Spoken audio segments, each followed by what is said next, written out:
Prop 98 pie being bigger, then we advocate for more equitable funding for school districts, not just LAUSD, but others who have high needs students.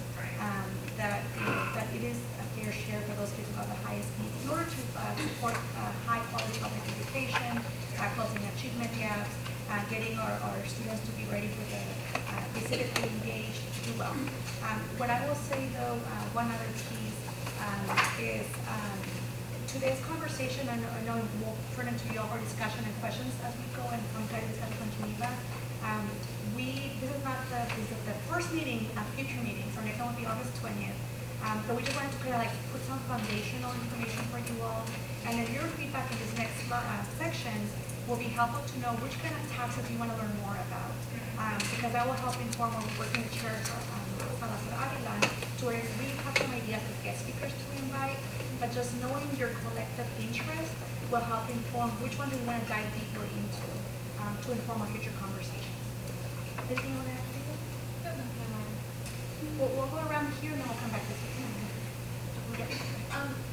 It would be helpful also to learn a little bit more of what has been done locally, to your point, in terms of specific to LAUSD. So we had the building campaign, right, the construction, and then what was it? Measure E. In 2019. Yeah, but just those are the ones that come to mind. But yes. I'm sure there's more. And thank you for that question. I meant to that reminded me of a comment I meant to make for clarification to Victoria's question. The only way really to truly out of this conversation to generate more money for LA Unified specifically is through a parcel tax, because that would be local to LA Unified's efforts. And that could be through a voter initiative, or should the board have education choose to work something on that in the future years.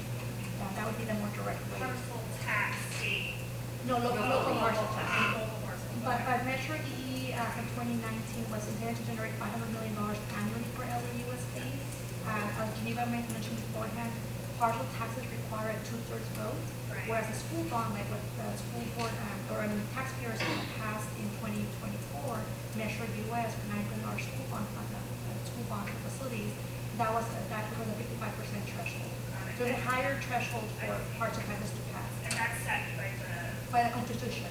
Sorry, the parcel tax would be county, like Only LAUSD. in the region of LA. Right. So, sorry. So that would go to voters, and it would be who that would LAUSD. the tax. Who would vote on the tax? Who would like politically right board of like is the LA City Council like who implements the tax? We do. We self-implement. Excuse me. We self-implement the tax. So that's voted on by anybody who lives in the LAUSD district, and then it's given to the city, and the city then disperses those funds to LAUSD. It's the city. I'm saying it's the Yeah. right. It's just the city. Okay. Yeah. It's not the county. It's the city. Okay. Okay. All right, so we'll start with questions and comments this way, and then we'll go around. Anything else? This might be for future market, but I'm wondering if we also might do an analysis of where there is the most appetite for some of these options by looking at some historical, possibly some historical experience, like those that are possible legislative decisions. Do we know, if there is an author who would have the appetite to have the courage to push some of these, because we've seen some of these efforts not have anybody in the legislature who's courageous enough to, like on the issue of basic aid. I was working on this with Todd Collins, and we're looking for an author, and it's just like, they don't want to push the envelope. So that's just an example, but it'd be helpful whether it's those that are driven by legislation, those that are driven by a ballot initiative. What are the possibilities? Where is the appetite? And if one of these bills pass, which is the one that would increase 55 to 2/3 passage of a ballot initiative, even if it's citizen driven, what is the possibility that a ballot initiative would pass if that passes? Yeah, and that ballot initiative to take away the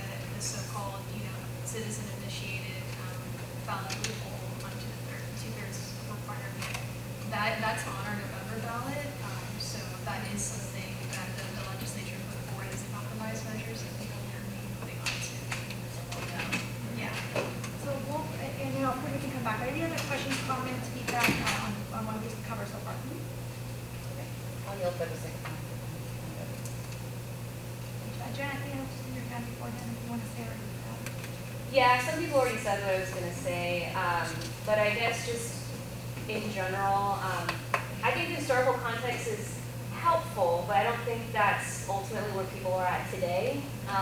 And so what people's appetites were when they passed Measure J in LA County might not be what they would vote on if they had to again today, right? So I just think, yes, and like we might need more of an assessment of like currently, because even though for the legislative piece, we have a 2/3 majority to the points raised here, right? Water's Edge sits lonely until we can get the votes to move that along, right? So like, I think really looking at right now where things are going up at the state legislature, knowing that things will change based off of November elections, we'll have new people.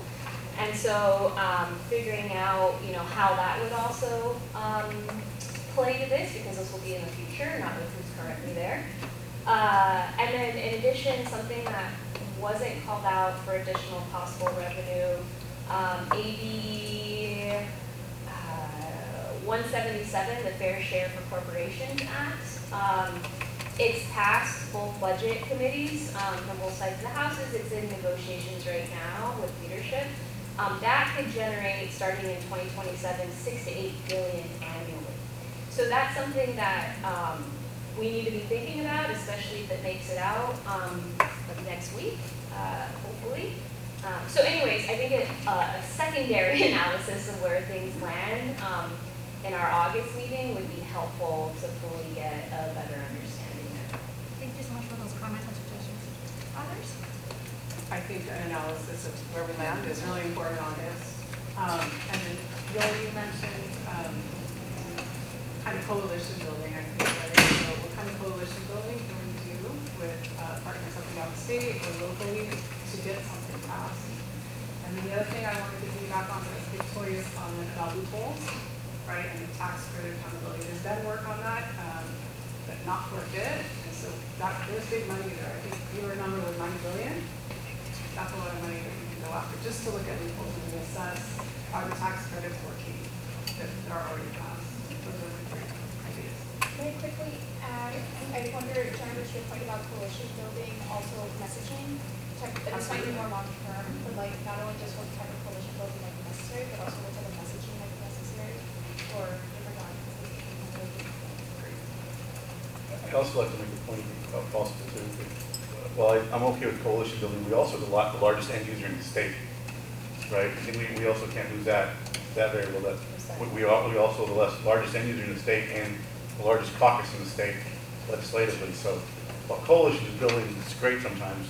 Sometimes we just got to be in Los Angeles and say, hey, this is what we're doing. Right? And, yeah. I appreciate that. That's what we're doing. In my state battles, yes. Yeah, Sometimes we have to throw that coin down. 40% of the caucus sits, within 10 miles of you, right? Thank you for those comments. Okay, so we only have so much time left for the rest of the meeting, so we're going to dedicate a couple of minutes to a couple of to some discussion, and then we're going to go on to more of that coalition building discussion, with the understanding that the plan is to have much more of these discussions in future meetings. This was kind of just to ground everyone and make sure that we're all on the same page. So here's some of the ballot, separating it by ballot measure and the potential legislative avenues. We're not going to go through all of these questions because we don't have time today, but some things to think about. If there are any immediate things that pop into your mind that you want to get feedback on, does anything stick out at you about potential fiscal impacts of these ideas, any legal or implementation considerations, or a gap in research, or any ideas that we're missing? I think we've identified, I know I've seen us identifying some further research that we need, and I've been capturing it, and I'm sure you will have as well, but I'm really not ready to answer questions until we have more information. Yeah. And I think if anything, again, this last was created prior to our first meeting. In the interest of time, we'll just go quickly through them. If anything stands out to any of you, knowing that with the Chair Salazar and her comments, we will ensure that there's more robust discussion in future meetings, and we have that information to show you all. Yeah, and I'll just give you, for the legislation-related items, just a couple of things to have in mind if you have any additional feedback, just for today. Does your organization already have a position on any of these proposals? That I think we could maybe hold off on to get a more thorough accounting at a later date. What ideas seem most promising to you? Does anything really stick out to you? Any immediate thoughts on what next steps can be taken to move these ideas forward, or especially any additional ideas that you have that you think wasn't captured in this initial discussion and that primer that I sent over. So here's some of the specific property tax provisions. If anyone has any ideas for property tax provisions, I don't think we're included here. Okay, hearing none, we'll keep moving forward. For our legislative proposals for statewide taxation ideas, does anything stick out at you? Any ideas or concerns that you think would be helpful to voice? Any next steps that you would very preliminarily suggest, or any additional ideas that are captured in this? Yeah, I know Martha's already aware, but SEIU California has our Unrigged California campaign, which was supported in Board Member Ortiz's resolution that created this task force.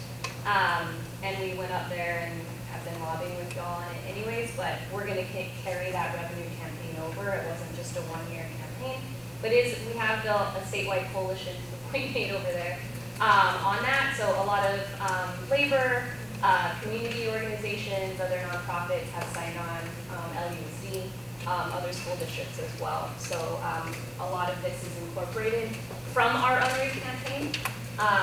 So just wanted to highlight that coalition is also moving this way. Amazing. Okay, and education-specific policy ideas, that's the LCFF forum, enrollment-based funding.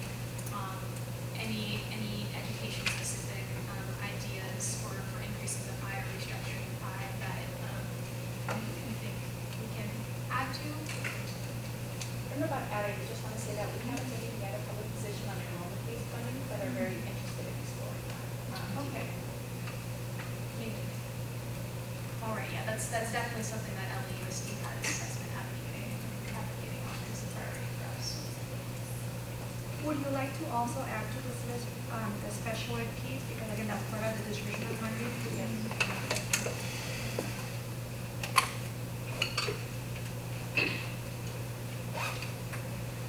And this conversation today is and will continue to be mostly on a state level, because that's what most of our funding is for.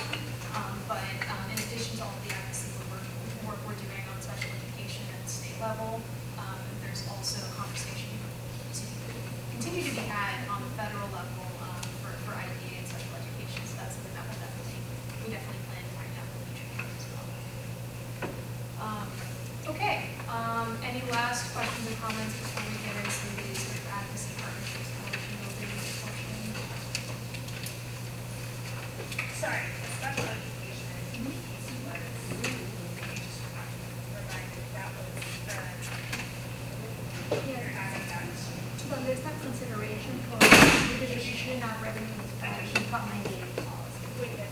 Yes, we're talking about 98, because as I mentioned before, 8062 is a long-standing state law that equalizes funding. Right.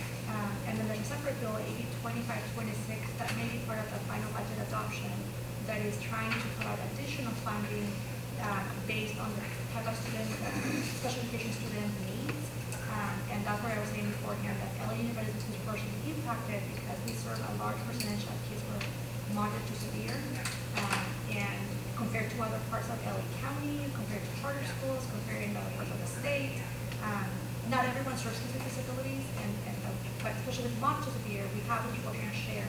So that would be one example of fair share of funding that would help LAUSD pay for those services that we are already legally required to provide. Right. Students are getting those services. Right. It's just that we don't get properly reimbursed by the federal or state government, and therefore it takes away more money from our general fund to pay for those services. And other districts don't have that extra cost. We pay about $2.3 billion a year, 2.3 billion 2.3. of LAUSD's budget. And that goes to like psychologists, Intervention, behavioral, the special education aides, Yes. all of the services. And if there's interest in future meetings, let us know and we can have more discussion about the LA Unified piece. But this is, yes, the pie of Prop 98, giving more funding for kids like ours that we serve, and a more equitable way. Thank you. Okay, if there are no further questions or comments on this piece for now, we can move on to coalition building and potential advocacy and partnership opportunities. So I will turn it back to Martha. Great, so we only have about 10 minutes as we wrap up for this first meeting that we have with you all, and then we'll turn it to our public for any public comments. As part of this, looking ahead, this is the calendar just to give you a sense that I mentioned beforehand. The legislature adopted a two-party, the Assembly and Senate budget plan on June 15, required by the Constitution to be adopted by June 15. The legislature and the governor are still negotiating the final tweaks, mostly around how much revenue they could get for future years, because then that will decide if there's more money to be put into programs. So that should be probably, we expect that there'll be more information over the weekend, or if not by next Monday, of what the final budget adoption looks like. As Geneva and I mentioned beforehand, I think we actually, June 23rd was meant to be June 25th.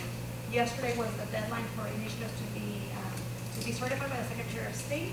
And as she mentioned beforehand, there's 14 that have qualified for November. The fiscal year begins July 1st. The end of session for the legislature. I mentioned a few bills, 4 bills that are still pending. We would know by August 31st which ones made it to the governor. The governor has 30 days to sign detail bills that get to his desk, or don't take action, and in 12 days they would become law. So that's December 30th. General election November 3rd. New laws go into effect for the most part January 1st, unless the bill has a particular timeline in the bill. And then the new governor will be proposing a budget in January, and then the last day for the legislature next year to introduce legislation would be February 2019. So again, keeping in mind, our goal will be to talk about some of what's happening to the legislative front, ways that we can engage. Some of the ideas that we wanted to put forward for consideration. We're not discussing any actions today, but just as we continue the discussions over the future meetings, these are some ideas that we could see the task force coming together in a collective voice. Education policy agenda, so that type of things like more money for special education, enrollment-based funding, updating the LCD formula to continue to be equity-driven and how it benefits kids with the highest needs. That would be the example of finding coalition and consensus amongst this group. I mentioned beforehand, maybe writing a letter to the new governor by December 2026 after the November election to outline the task force areas that there's consensus of this group where we think that the governor should be prioritizing from an LA community standpoint. There would be opportunities to consider letters, joint advocacy letters from the task force for any of the initiatives that are moving forward in between now and August. There could be an opportunity for future letters, since this task force could be up to 3 years. We'll evaluate every year the continuation of the task force.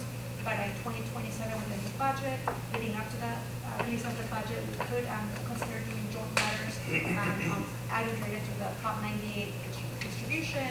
If there's new tax measures for the legislature or the governor proposed, there could be joint letters on that. There could be perhaps we could invite legislators to have informational briefings with this task force for a few meetings that we've already had. There could be joint advocacy days locally or in Sacramento of members of this task force, and then also for school visits to elected officials to see where the funding is going to support our students. I like to say where the magic happens in the classroom, where our students, our employees, are day in, day out, and our parents will also participate through our various initiatives. So these are just ideas. Are there any ideas that you'd like to just, again, we're just brainstorming right now. Nothing's being acted upon, and there'll be future opportunities to add more ideas at future meetings. But anything that comes to mind for the timing that's not currently covered here. Do we want to commit a date before December 2026 with at least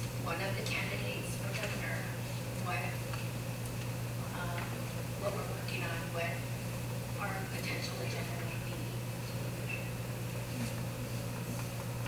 We will explore it, Yoli, and we can discuss at the August meeting, if there's any parameters, because there's been no official candidate elected by the voters, if there's any parameters that we have to navigate. I think so long as you do both, whether it's SBI or IPI. Yes, So we might be convening both candidates.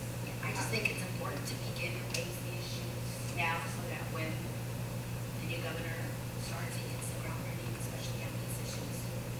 Not just raise the issue, but also raise the coalition, right? Yeah. And I think that sometimes gets underscored when you're talking about something like this, where you're talking about the school district as the employer, the labor partners, the community partners, all working together. That to me is, Yeah, this is a question of what are your ideas for coaching building or calls to action? So any other things that you'd like to bring up for the time being, and we can always add more to it. I I briefly heard SCI, but I think SCI letters also. Thank you. And this is very broad, but from where I sit, I think visibility to parents and to students. This is an election year. We are in a civic engagement crisis in this country, as you know, and this is really an opportunity for people to be invited in the process. Obviously, PR-wise, LAUSD and parents, like, it's clunky, it's big. They want to support public education. We want to know you care. And so visibility on this and ways for them to get comment. We can do that through PTA, just honestly, like, down to the grassroots level, like, morning coffee, using your idea, like, exposure that way. Because, I mean, people are shutting off on their phone and they don't want to look at the news anymore, but they're talking to each other, right? Every day at drop off pickup. So I would just put that very, grassroots. That's right. All right, we're going to the final other slides. Any other? Right? So for next steps, we have identified 3 meeting dates, August 20th, October 15th, and December 3rd. We're hoping to do it every other month. Again, our purpose of meeting today was because people are taking what is hopefully time off in the summertime, especially those little kids or their kids or anyone with family that may hopefully take time off and enjoy that time away with them.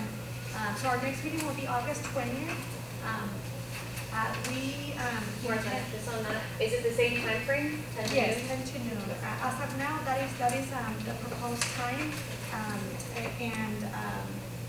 Like I said beforehand, it is the intent to meet in person and just promote robust conversations. And then if you're not able to make it, let us know. If you need to designate an alternate for you for that meeting, let us know as well. And we'll send out information, the agenda and materials prior to August 20th, and also publicly make it available for our community members and parents, other interested stakeholders to stay tuned to this work. Final questions or comments before we turn it to public comments?